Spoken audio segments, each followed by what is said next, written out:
divjajo oboroženi spopadi, nestrpnost in sovraštvo srečujemo tudi v naši domovini in našem narodu. Vse to pa je posledica nemira v srcih.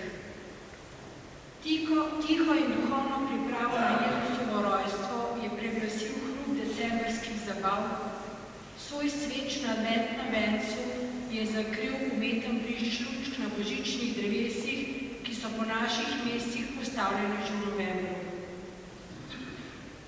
Prosimo Jezusa, ki prihaja k nam, da bi odprli srca in sprejeli mir, ki nam ga vsak dan znova podarja.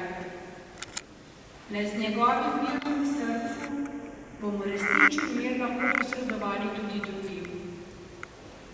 Naj bo ta stisk ali prijazen pozdrav naša zaveza, da bomo v teh dneh do božiča odprli svoja srca Božjim navdihom, da bomo v božični noči lahko sprejeli mir, ki so ga angeli